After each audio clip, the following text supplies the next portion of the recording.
Well, just why is this so complicated? All I want is a cup of coffee. It's not that complicated, David. You put this pod, you put that in there, and then... Well, what do I have into a jar and a teaspoon? You know what this reminds me of?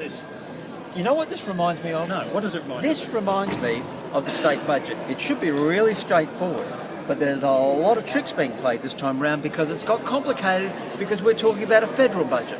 Yeah, so it's like trying to mesh a federal budget, the bad news from a federal budget, with the bad news from a state budget.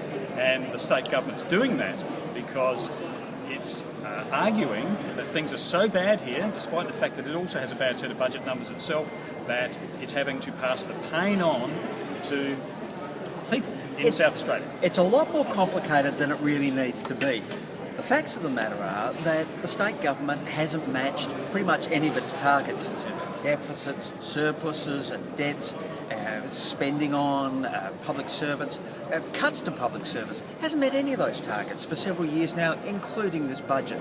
But there's a complicated factor, and that is the federal government. But those cuts, they won't kick in a big way for another 2, 3, 4 years. This year, the cuts from the federal government are about $100 million.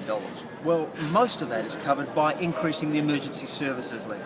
Yeah, so what will kick in straight away, irrespective of what goes on in Canberra, is a big increase in the emergency services levy. It's probably a big fat tax.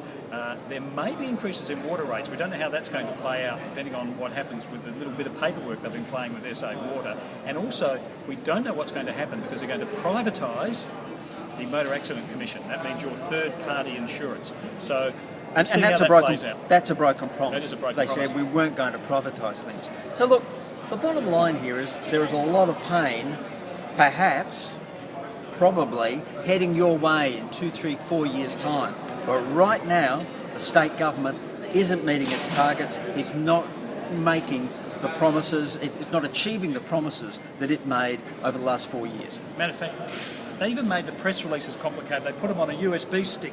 You pull it out. Oh, it broke. You've broken it. It's in there somewhere. And you know what that reminds me of? Reminds me of how you get a cup of coffee. Okay, now, do you want milk? Yeah, I want milk.